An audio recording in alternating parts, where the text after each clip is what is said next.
Kejanggalan terkait dengan pemberhentian kasus 11 dan alhamdulillah setelah pas kami sampaikan tadi tidak bisa dibantah satupun terkait dengan komplain kami, karena memang pada waktu itu panitia mengakui bahwa panitia melakukan tindakan kecurangan dan itu diakui pada tanggal 26 Juni 2025 di Kelurahan Sempro Timur. Akan tetapi yang sangat miris adalah dulu Sempro Timur tetap mengeluarkan SK untuk menunjuk salah satu paslon, dan SK tersebut pada tanggal 30 itu pun panitia melakukan komplain bersurat secara resmi kepada kelurahan, tidak tidak bertanggung jawab terkait dengan pemilihan tersebut dan tidak berani mengambil keputusan siapa pemenang pemilihan dari paslon 11. Akan tetapi yang sangat disayangkan, kok bisa SK tetap dikeluarkan oleh pihak kelurahan. Aturannya kan pihak kelurahan mesti menghadiri dong, karena yang menyelenggarakan pemilihan adalah panitia. Berarti keputusan tertinggi itu kan ada di panitia, bukan ada di tingkat kelurahan Sempro Timur. Tetapi ini dia terbalik, itu karena memang selisih suaranya tidak jauh. Kami juga kasih solusi. Solusinya itu adalah 2 putaran. Kan itu sebenarnya poinnya. Karena selisihnya kan tidak jauh dengan kecurangan-kecurangan yang terjadi. Dan apabila kita hitung itu selisih suaranya itu sekitar 47 suara yang dimana apabila 47 suara ini masuk ke salah satu calon nomor 4, maka sudah barang tentu pemenang pemilu adalah calon nomor 4, bukan calon nomor 2. Karena selisih suaranya itu 473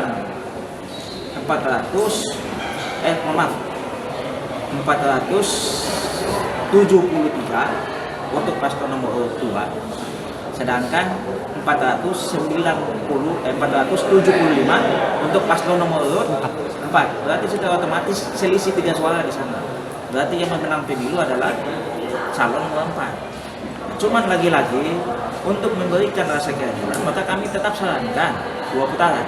Itu maksud kami. Dan itu sebenarnya langkah yang lebih bijak yang harus diambil oleh pihak kelurahan maupun kecamatan dan wali kota. Karena tadi yang kami sampaikan, semua temuan-temuan ini tidak dibantah dan diakui bahwa panitia melakukan kecurangan di sana, dan itu diakui sama kawan-kawan panitia. Tadi harapan kami itu bahwa pihak kecamatan kelurahan wali kota bisa memberikan solusi yang terbaik buat pemilihan dari paslon 11 dikarenakan yang bukan cuma terkait SK, bukan cuma terkait SK kami garis bawah itu, bukan cuma turun yang akan kami ambil, tapi 3 langkah hukum yang akan kami ambil. Yang pertama, tindak pidana, yang dimana menurut kami ada indikasi yang dilakukan oleh pihak kelurahan terkait dengan penipuan dan atau pemalsuan data. Karena pihak panitia belum memutuskan siapa pemenangnya, pihak kelurahan sudah mengeluarkan SK, dan itu sangat merugikan. Itu untuk pidananya. Yang kedua, langkah perdatanya, yang dimana pada waktu pendaftaran itu ada biaya yang dikeluarkan oleh paslon. Oleh sebab itu, kami juga akan mengambil langkah hukum dengan cara mengajukan gugatan PMH, perbuatan melawan hukum yang dilakukan oleh kelurahan.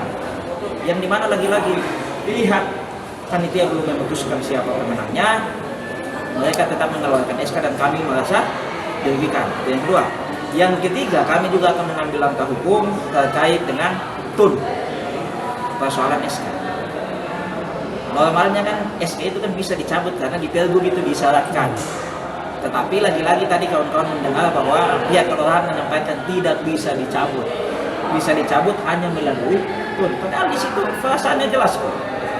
Pihak kelurahan bisa mencabut apabila ada beberapa poin yang dilaporkan dan itu tidak dilaksanakan atau ada kesalahan-kesalahan yang dilakukan.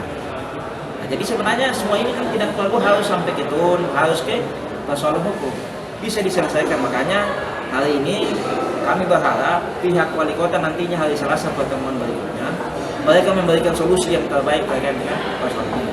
Karena ini kan sudah terbuka, bukti-buktinya semuanya sudah jelas. Tidak ada yang ditutup-tutupi, ada videonya juga di sana. Makanya ya kita kembalikan kepada pihak wali kota selaku pengawas apabila ada pihak kelurahan atau kecamatan yang memberikan kebijakannya itu tidak. Jadi tadi tidak ada sanggahan dari pihak kelurahan. karena memang tanggal 26 mereka mengundang kami calon panitia warga, baik tokoh masyarakat maupun tokoh agama dan tokoh pemuda di sana diundang untuk duduk bersama mencari solusi di sana.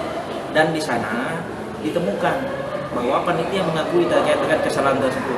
Akan tetapi yang sangat kami sayangkan, kenapa pihak kelurahan harus mengeluarkan SK? Kenapa tidak berkomunikasi dulu dengan pihak panitia? Karena pada waktu itu pihak kelurahan juga meminta kawan-kawan panitia untuk berdiskusi di sebelah untuk mengambil keputusan. Hanya saja karena pada waktu itu dua panitia tidak ada, maka tidak diambil keputusan oleh panitia terkait dengan siapa pemenang pemilu dan diundur. Faktanya hari Sabtu kami mendapatkan informasi sudah ada SK tanggal 23. Pertanyaannya, kok tanggal 26 kita pertemuan untuk apa? Kalau seandainya tanggal 23 udah ada SK resmi juga dari kawan panitia ke kelurahan yang menyampaikan bahwa mereka tidak bertanggung jawab, dan itu surat itu dikeluarkan oleh ketua panitia seperti yang tadi sudah disampaikan sama pihak wali kota. Kok ada surat yang diterbitkan ke kawan-kawan kelurahan, tetapi kok SK tetap dikeluarkan? Surat itu keluar tanggal 30 karena panitia juga baru tahu sudah ada SK, makanya agak hati-hati juga panitia di sana. Soalnya apabila panitia tidak mengeluarkan surat, maka sudah pada tentukan panitia juga pasti akan terjerat terkait dengan persoalan hukum. Oleh sebab itu panitia juga agak hati-hati di sana. Maka tidak mau sampai terkait dengan persoalan ini panitia diseret-seret. Tadi kan kami tidak mengirim opini, karena di surat kami itu semuanya berdasarkan bukti. Tadi kami minta klarifikasi dari luar terkait dengan surat-surat kami tadi, komplain-komplain kami tadi. Ternyata kan tidak ada satupun yang dikomplain. Baik dari 20 menit jeda, kotak suara, surat suara dalam kotak, data dari RT, data penghitungan pun berbeda, tidak dibantah sama keluar. Dan ada panitia yang mengatakan bahwa mengganti kata suara, undangan, itu pun diakuin sama kawan-kawan panitia, itu tidak dibantah sama Lurah Sempurna. Pertanyaannya, lagi-lagi kenapa harus SK dikeluarkan Lurah? Berarti kan secara otomatis ketika Lurah mengeluarkan SK, berarti dia pengen mengadu domba kami warga RW 011. Aturannya kan dia mesti lebih bijak, bukan dengan mengambil keputusan sepihak seakan-akan seolah-olah kok panitia ini adalah kelurahan gitu. Kami kan nggak mau seperti itu. Ya panitia kan dia mesti netral. Keputusan tertinggi itu ada di panitia, bukan di kelurahan Sampel Timur. Berarti kelurahan Sampel Timur harus menanyakan ke panitia, itu yang sebenarnya. Kalau harapan kami tadi, kami walaupun itu, kami tetap kasih solusi supaya di lingkungan pun damai, warga pun tercerahkan terkait dengan demokrasi. Kita dilakukan dua perkara. Kenapa harus takut?